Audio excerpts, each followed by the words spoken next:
So guys, a lot of people have been asking the federal government questions, especially the presidency, that why is it that after many days they have not been able to investigate and tell us those who are behind the attacks in ONDO church, and now they have come out with their findings.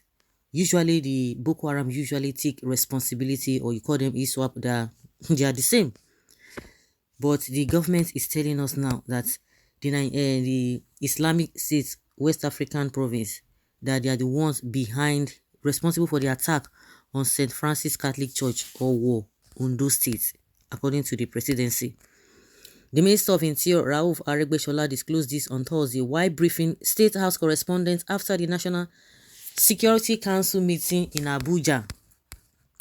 Gunmen had on Sunday attacked the church located on Owalua Street in Owo, the hometown of the state governor, Rotimi Akeredolu, leaving many parishioners dead and several others injured.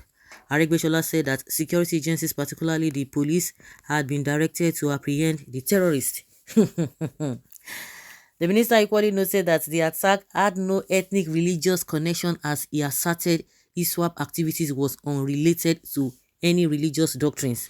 The minister stated that the council was also worried about killings in the name of blasphemy and had directed the security agencies to go after perpetrators of both incidents that occurred in Sokoto State and Abuja recently.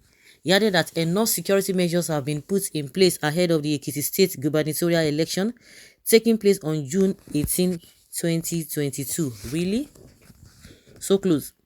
Sahara reporters had earlier reported that ISWAP claimed responsibility for the attack on Kaba as the terror group kept moving towards the southern part of Nigeria. The community is about 95 kilometers and less than 2 hours in Owo in Ondo State, where over 50 worshippers were recently killed during an attack by gunmen on St. Francis Catholic Church. Several videos on social media had showed victims being killed and lying on the church floor in the pool of their own blood. An eyewitness said that the terrorists were throwing bombs and shooting at the same time. He said about 25 persons were taken to the hospital, while about 50 people are feared dead. According to him, when the gunmen stormed the church, they shot many people in the leg and others at different parts of the body. Oh my God. Oh my God. You are telling us that it has no religion, I mean, ethnic, whatever. I don't know what this person is saying. The ones that have been happening in the north, the one that happened again recently in southern Kaduna, the residents or the community of that area have come out and called on the Nigerian government that went, because I was saying, since they said the helicopter that was not fighting the villagers, it's painted in white, because if it was to be a Nigerian color or army color, you would have said, okay, it is this. So that's why they are not calling Nigerians, because I said maybe the so-called terrorists, again, they've already acquired their own helicopter and they are calling on government. Who gave them that opportunity, or how will I put it? Who gave them the audacity, or who gave them the permission to have gotten this thing? Because even an helicopter, because even if, no matter how they are going to be flying, because any helicopter that is flying on the airspace, the government ought to know about it. You can't just be flying on people's the territory of people, where government will not know. So I don't understand. They are asking questions because they don't want to go direct, whether it is from the government or not. The government should be able to explain to us. Now we are still waiting whether it is the Nigerian army or it is a Boko Haram that have now acquired their own helicopter. They should tell the people, because it was a terrible thing. It is only those who have conscience. Those who have conscience will be able to envisage. Something does not need to happen to you before you know that, oh, maybe I don't know what is happening. But you just have to put yourself that this could be what is happening, or how it's happened, and how the people will be feeling. As at that time, it will be between life and death. You begin to envisage. But those who do not have conscience, they will just wave it off. Because I could just imagine how the people were trying to combat the bandits. At the end of the day, they just saw helicopter from up, because it is only the government that has access to do that, to fly on the air.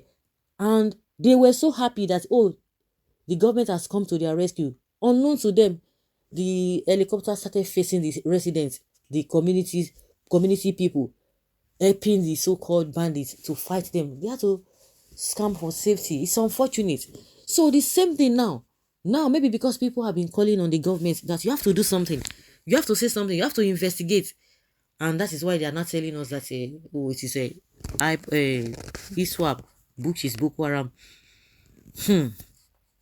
I think one journalist was saying that that it is the same people that operated in Kogi State.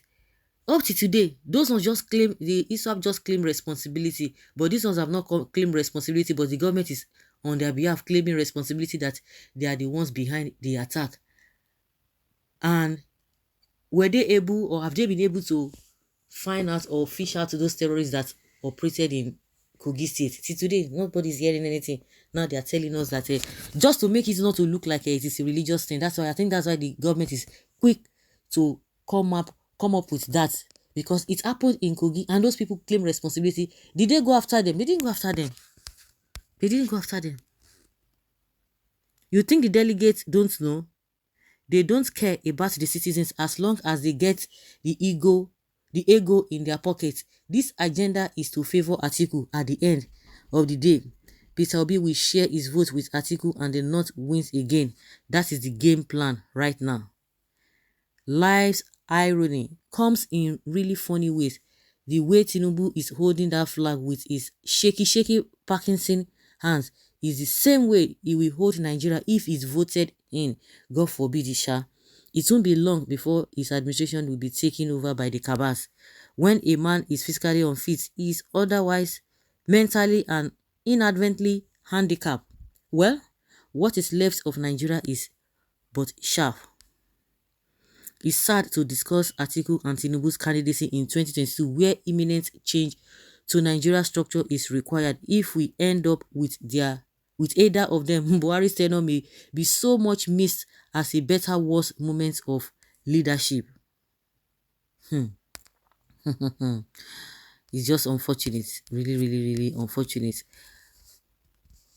Well, if people rise to defend themselves, this government will rise to defend those ISWAP terrorists, just like what happened in southern Kaduna. They told Nigerians that Fulani herdsmen were from Mali, Mauritania, and so on. But whenever people race to get those terrorists out of their land, the government will send soldiers to protect them. We all entered a one-chance bus in this government. It is not a shame for this government to tell us what we know for long. Was that not the reason why Mazi Nnamdi Kanu and Igboho were chased out of this country? Buhari and Mugono, the security advisor, has hidden agenda. They have hidden agenda. When we were told to arm ourselves, what did Buhari told us? Drop your arms and give them your land and leave or refuse and die, according to what Adesina said. You see, which one is more important to you? Give them your land. Give Wood your land. We can't even continue like this for humanity's sake. Southerners work together to divide Nigeria for the betterment of our children and unborn children. Gains and profits of visa on arrival. Okay, did we Nigerians objected it to the answer? The answer is no. When Obasanjo warned us of Fulanization of Nigeria by the APC Fulani government, some of us attack him. Now, as southern Kaduna terrorists are now using helicopter to bomb the area. If it happens that they captured southern Kaduna, from there, they attack the rest of Nigeria. All this killing of church worshippers at our ONDO and bombing of southern Kaduna using helicopter is another systematic ways of and actions to retain power in the north, just as they used Boko Haram to chase Jonathan out of office in 2015. So ISWAP now in Southwest, Nnamdi Kanu predicted this, that they have focused their attention now on the West. How can terrorists transport themselves from Borno to Ondo, killed and return unchallenged? The only message of terrorism is fear. They want us to be afraid so that in doing so, we would cower at their feet, and they would achieve whatever political or religious aims they want. So what are they going to do about it? You begin to ask yourself, all the terrorist attack in all the other places, how many of them have they been able to arrest?